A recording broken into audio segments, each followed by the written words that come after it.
नमस्कार, प्रणाम। मैं आपका अपना विशु राय हाजिर हूँ एक और नई कहानी के साथ, एक ऐसी सच्ची घटना के साथ जो बेहद ही दिल दहला देने वाली है, रोंगटे खड़ी कर देने वाली है। दरअसल मैं बात कर रहा हूँ राजस्थान के अलवर ज़िले की। अलवर ज़िले के पास एक गांव लगता है किथूर गांव। किथूर गांव का रहने वाला एक लड़का जिसका नाम रहता है सूबे सिंह। सूबे सिंह गाँव का बहुत ही चहेता रहता है। कहते हैं गाँव में कुछ लोग ऐसे रहते हैं जिनके बगैर अगर वह ना रहें तो गांव सुना सुना सा लगता है।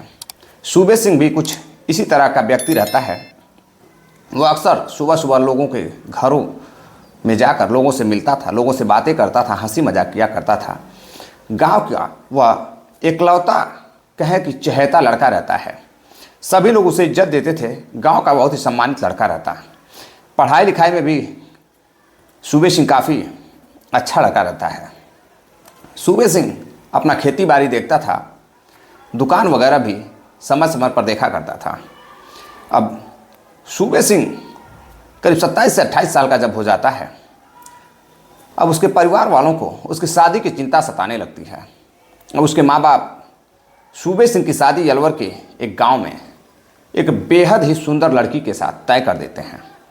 अब बेहद ही सुंदर लड़की के साथ जब शादी तय हो जाती है, जब उसका फ़ोटो घर पे आता है, जो सूबे सिंह रहता है वह देखता है तो लड़की को देखते ही एक नज़र में दिल दे बैठता है और उसे ही से शादी करने के लिए वह तैयार हो जाता है।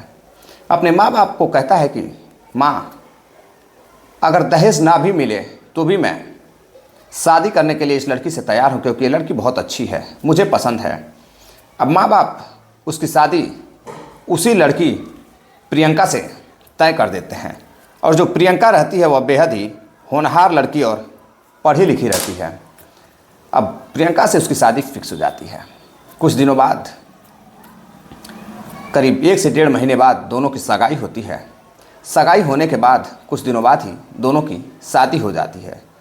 शादी करके जब लड़का सूबे सिंह अपने घर लेकर आता है तो गांव में भी तरह तरह की चर्चाएं रहती हैं कि सूबे सिंह जितना बढ़िया लड़का है, जितना होनहार लड़का है, बेहद ही शरीफ लड़का सूबे सिंह, जैसी पत्नी चाहिए थी वैसी ही पत्नी उसको मिली है, वैसी ही लड़की उसको मिली है। भगवान दोनों की जोड़ी बनाए रखें। लेकिन शादी के दिन एक वाकया हो जाता है। जब पंडित जी शादी कराने के लिए बैठते हैं तो जो लड़का रहता है सूबे सिंह और जो लड़की रहती है प्रियंका, दोनों जब 7 फेरे लेते हैं, 7 फेरे लेने के बाद जब 7 जन्मों का जो रिश्ता होता है, जो पंडित जी कसम दिलाते हैं कि दोनों एक दूसरे से वादा करो कि 7 जन्मों तक एक दूसरे का साथ निभाओगे, उसी समय जो लड़का रहता है सूबे सिंह, वह बेहद थका रहता है, उसे नींद आने लगती है। वह सुनता नहीं है कि पंडित जी क्या कहे हैं। पंडित जी फिर दोबारा कहते हैं कि बेटा, अब तो वादा निभाने का समय आया है तो तुम सो रहे हो। सूबे सिंह की आंखें खुलती है और सूबे सिंह कहता है कि मुझे नींद आ गई थी।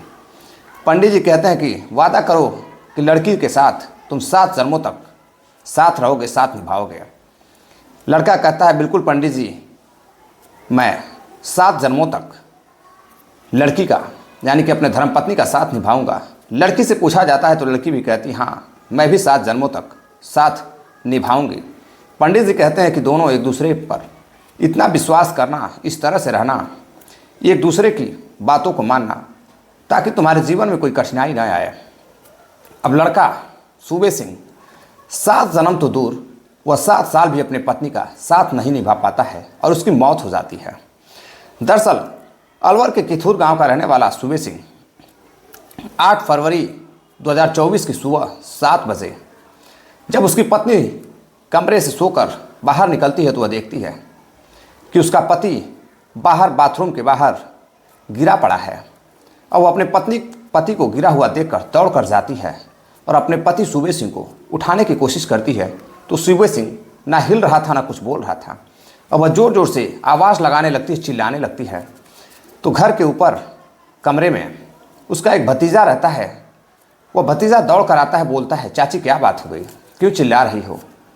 वह देखता है तो अभी हैरान रहता है कि उसके चाचा सूबे सिंह नीचे बाथरूम के पास गिरे हुए हैं और अचेत अवस्था में हैं, कुछ बोल नहीं रहे हैं।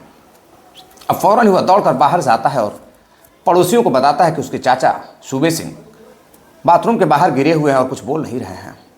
अब जैसे ही पड़ोसी यह बात सुनते हैं, वह दौड़कर भागते हुए सूबे सिंह के कमरे के पास दौड़कर अंदर जाते हैं तो देखते हैं कि सूबे सिंह बाथरूम के बाहर गिरा हुआ है। अब जल्दी जल्दी में कुछ लोग फ़ौरन एक गाड़ी लेकर आते हैं और सूबे सिंह उस गाड़ी में सूबे सिंह को रखा जाता है और उसकी पत्नी और भतीजे और 2-4 पड़ोसी साथ गाड़ी में बैठते हैं। और अलवर में ही एक अस्पताल है, सोलंकी अस्पताल। सोलंकी अस्पताल में सूबे सिंह को लेकर जाया जाता है। अब सुबह का समय रहता है, छोटे मोटे डॉक्टर रहते हैं, आते हैं और सूबे सिंह की जब नस टटोलते हैं तो वह अपना जो सर होता है वह झुकाते हुए बोलते हैं कि आप लोगों ने इन्हें लाने में देर कर दी और ये अब जिंदा नहीं हैं, इनकी मृत्यु हो चुकी है। जैसे ही यह बात पत्नी प्रियंका के कानों तक पहुंचती है, वह वहीं बेहोश होकर गिर जाती है और उसके दांत लग जाते हैं। भतीजा भी रोने लगता है, चिल्लाने लगता है चाचा को अपने पकड़कर। गांव वालों को यकीन नहीं हो रहा था कि अचानक से सूबे सिंह के साथ यह क्या हो गया। अब लोग अपनी ज़ुबान में तरह तरह की बातें करते हैं, भगवान से कहते हैं, भगवान हमेशा अच्छे इंसान को क्यों बुलाते हो, पापियों को, दरिंदों को क्यों नहीं बुलाते हो। अब लोग तरह तरह की बातें करते कि हे भगवान यह क्या हो गया। अब वहाँ पर रोना गाना शुरू हो जाता है। फ़ौरन ही अब बॉडी को लेकर लोग किथुर गांव जाते हैं, यानी कि सूबे सिंह के घर लेकर जाते हैं और वहाँ रिश्तेदारों को फ़ोन किया जाता है, परिवार वालों को फ़ोन किया जाता है। सभी लोग वहाँ इकट्ठा होते हैं जैसे ही जिसको जानकारी मिल रही थी कि सूबे सिंह की मौत हो चुकी है बाथरूम के बाहर गिरने से। सर में काफ़ी गहरी अंदर चोट लगी हुई थी। अब सभी लोग हैरान थे। अब सभी लोग डेड बॉडी को नाला धुला कर सजाते हैं और लेकर शमशान घाट में जाते हैं। जब शमशान घाट पहुँचते हैं, चिता जब तैयार हो जाती है तो एक लड़का रहता है जयपुर प्रेम नगर का रहने वाला निवासी, वह भी उसके मामा का लड़का रहता है, वह भी वहाँ पहुँचता है। जब दाह संस्कार की बात आती है, आग देने की बात आती है तो भतीजा जब आग देने वाला होता है तभी जो जयपुर का निवासी लड़का रहता है वह गले पर कुछ निशान देखता है। उसे संदेह होता है तो वह फ़ौरन ही लाश को जलाने से मना कर देता है और परिवार वालों से कहता है। परिवार वाले भी जब निशान गले पर देखते हैं तो अभी हैरान रहते हैं कि ये गले पर निशान कैसा है। वो अभी लाश को जलाने से मना कर देते हैं। फिर गांव के लोग, कुछ लोग और कई लोग कहते हैं ऐसा कुछ नहीं है, गिरा होगा, चोट लगी होगी। अब जयपुर का जो निवासी लड़का रहता है प्रेम नगर का, वो फ़ौरन ही पुलिस को फ़ोन करता है। अब पुलिस अभी पहुंचने ही वाली रहती है शमशान घाट पर। तब तक परिवारजनों के अनुमति से लोगों ने लाश का दाह संस्कार कर दिया और चिता को आग लगा दी। अब पुलिस पहुंचती है और जब तक पुलिस पहुंचे, पुलिस के पहुंचने में देर हो जाती है और सूबे सिंह का दाह संस्कार हो जाता है। जो लड़का रहता है वो फ़ोटो वगैरह खींचा रहता है। वह पुलिस को बताता है कि यह गले पर निशान है, मुझे संदेह है कि इसकी हत्या की गई है। अब पुलिस वाले पड़ोसियों से और जो लोग वहाँ मौजूद थे उनसे पूछताछ करती है, अस्पताल जाती है, डॉक्टरों से भी पूछताछ करती है। तो डॉक्टर कहते हैं कि उसकी मृत्यु हो गई थी इसलिए हमने विशेष ध्यान दिया नहीं और हमारे सीनियर डॉक्टर थे नहीं तो इतना कुछ समझ में नहीं आया। अब पुलिस फ़ौरन ही वहाँ से घर निकलती है किथुर गांव। किथुर गांव निकलने के बाद अब पत्नी से पूछताछ करती है। पता चलता है कि उस दिन घर पर पत्नी और उसके भतीजे थे और बाकी सभी लोग गांव गए हुए थे। जो भतीजे की उम्र रहती है वह 25 साल रहती है और सूबे सिंह की उम्र मृतक व्यक्ति की 35 साल रहती है और जो उसकी पत्नी प्रियंका रहती है उसकी उम्र 32 साल रहती है। अब घर पर सिर्फ भतीजे और उसकी चाची 2 ही लोग थे और रात में जो सूबे सिंह रहता है वह कहीं से रात करीब 10 बजे घर आया रहता है। अब पत्नी से पूछताछ होती है। पत्नी उस हालत में रही रहती है कि वह कुछ बता पाए, कुछ बोल पाए। वह सिर्फ जब भी पुलिस उनसे कुछ पूछती, उसके गंगा की बाढ़ की तरह उसकी आंख से धारदार आंसू गिर रहे थे। बात बात पर उसकी दांत लग जा रहे थे, वह सदमे में चली जा रही थी। भतीजा का भी रो रो कर बुरा हाल रहता है। जब पुलिस भतीजे से पूछती है तो भतीजा कहता है कि मैं तो छत पर था, चाची ने आवाज़ लगाई तो मैं दौड़ कर नीचे आया तो देखा चाचा बाथरूम के पास गिरे हुए थे। अब 25 साल का लड़का जो कि ग्रेजुएशन की पढ़ाई कर रहा था। अब पुलिस हैरान रहती है लोगों की बातें सुनकर। पुलिस अब मामले को टालने की कोशिश करती है कि शायद ऐसा कुछ नहीं है। बेवजह जो जयपुर का निवासी लड़का रहता है प्रेमनगर का, वह झूठे ही ऐसे ही कुछ पुलिस को शिकायत दर्ज कराई है। लेकिन फिर पड़ोसियों को भी शक होता है, परिवार वालों को भी शक होता है। वो कहते हैं नहीं साहब, आप जांच पड़ताल जारी रखिए, मुझे भी शक है कि इसकी हत्या की गई है।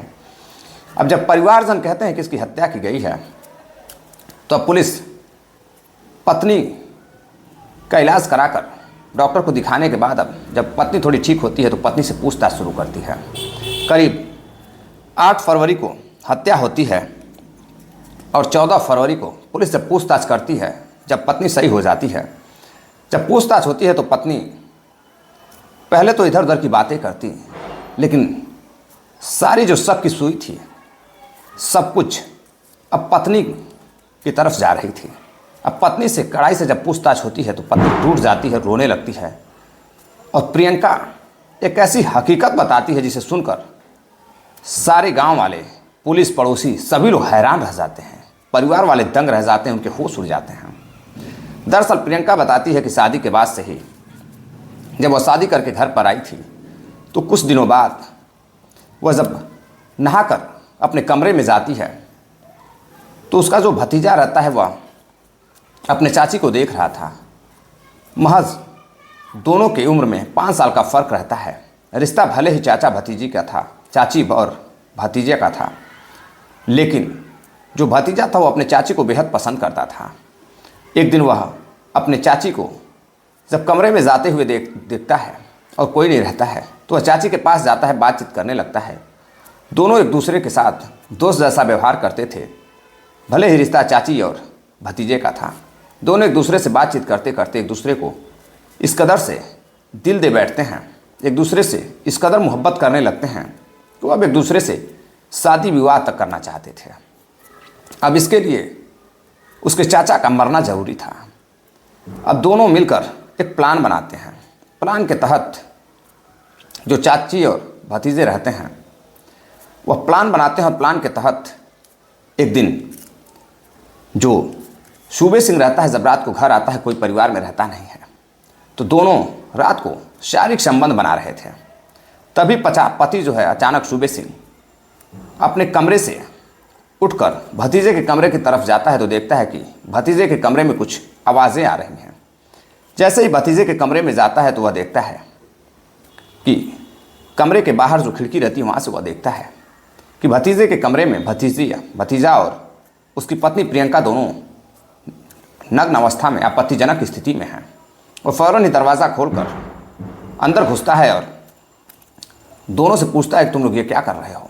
जैसे ही वह पूछता है, भतीजा और जो उसकी चाची रहती हैं दोनों मिलकर उसका सूबे सिंह को वहीं गिरा देते हैं और गिराने के बाद दोनों मिलकर उसका गला दबा देते हैं, जिससे उसकी मृत्यु हो जाती है। और उसकी बॉडी को अब बचने के लिए, सबूत मिटाने के लिए प्लान के अनुसार उसकी बॉडी को बाथरूम के पास घसीट कर ले जाते हैं और वहाँ पर उसका सर लड़ा देते हैं और वहीं उसको छोड़ देते हैं। अब जब सुबह होती है तो पत्नी शोर मचाती है और सारे पड़ोसी आते हैं। पूछताछ शुरू होती है। जब भतीजे से पूछा जाता है, पुलिस पूछती है, पूछताछ करती है कि जब तुम घर के अंदर ही शारीरिक संबंध बना लेते थे, सारी इच्छाएं तुम्हारी पूर्ति होती थी, फिर तुमने अपने ही चाचा का कत्ल क्यों किया? भतीजे ने कहा कि मैं अपने चाची से प्यार करता था और मैं उससे शादी करना चाहता हूँ। यही कारण था कि हम दोनों ने मिलकर यह अपने रास्ते के इस कांटे को हमेशा हमेशा के लिए ख़त्म करना चाहा और इसमें हम सफल भी हो गए। लेकिन हमें नहीं पता था कि पुलिस हमारे तक पहुंच जाएगी। सब कुछ सही होने वाला था, सही हो रहा था, लेकिन इसी बीच जयपुर का उसका मामा का लड़का पुलिस को फ़ोन कर पुलिस को बुला लेता है। किसी को कानों कान खबर नहीं थी कि इसकी हत्या की गई है। सभी लोग अनजान थे, लेकिन जलती हुई चिता ने एक तरह से कहा जाए तो खुद गवाही दी और लोगों की नज़र उस पर पड़ी। अभी तक किसी की नज़र वहाँ तक गई नहीं थी और जब चिता को सजाया जाता है तब लोगों की नज़र जाती है, लोग ध्यान देते हैं और लोग पुलिस को खबर कर देते हैं। पुलिस भी इस घटना को सुनकर बेहद हैरान रहती है और पत्नी, जिस पत्नी ने 7 फेरे लिए थे अपने पति के साथ, 7 जन्मों तक साथ निभाने का वादा किया था, वह पत्नी 7 साल भी अपने पति का साथ नहीं निभा पाई और अपने पति का अपने भतीजे से अवैध संबंधों के चलते हवस के लत में हवस के लिए अपने ही पति का कत्ल कर देती है। अब पुलिस दोनों को गिरफ्तार करती है, पत्नी और भतीजे को गिरफ्तार कर जेल भेज देती है। दरअसल इस कहानी पर किसी का यकीन नहीं हो रहा था कि हमारे समाज में ऐसा भी हो सकता है, लेकिन यह घटनाएं काल्पनिक लगती हैं, लेकिन वाकई में आज हमारे समाज में हवस में लोग इस कदर पागल हो चुके हैं कि ना तो रिश्ता देखते हैं और अपनी मर्यादाओं को भूलकर ऐसी ऐसी हरकतें करते हैं और हवस को प्यार का नाम देकर लोग या तो कत्ल करते हैं, गुनाह करते हैं, या फिर गुनाह करने के बाद जेल के पीछे यानी कि सलाखों के पीछे ज़िंदगी भर सड़ने के लिए मजबूर हो जाते हैं। अब दोनों की जो हवस है वह जेल में गुजरेगी। दोनों ही चाची और भतीजा दोनों ताउम्र जेल में रहेंगे। अब देखना है कोर्ट क्या सज़ा सुनाती है। खैर, इस कहानी को सुनाने का उद्देश्य साथियों आपको जागरूक करना है, किसी को हैरान करना या परेशान करना नहीं है। चलते चलते कुछ साथियों ने कमेंट किया है जिनके नाम हैं रणधीर यादव हैं, भुवनाथ राय जी हैं, अजय सिंह जी हैं, हैदर जी हैं, राकेश कुमार हैं, शकील फैजल भाई हैं। आप सभी का बहुत बहुत धन्यवाद जो आप इतना प्यार सपोर्ट करते हैं। आप सभी साथियों को अगर कहानी पसंद आई हो तो ज़्यादा से ज़्यादा वीडियो को शेयर करिए, लाइक करिए, सब्सक्राइब करिए, अपना प्यार दीजिए, सपोर्ट दीजिए। मिलते हैं एक और नई कहानी के साथ, एक सच्ची घटना के साथ। तब तक के लिए इजाज़त दीजिए। जय हिंद, नमस्कार।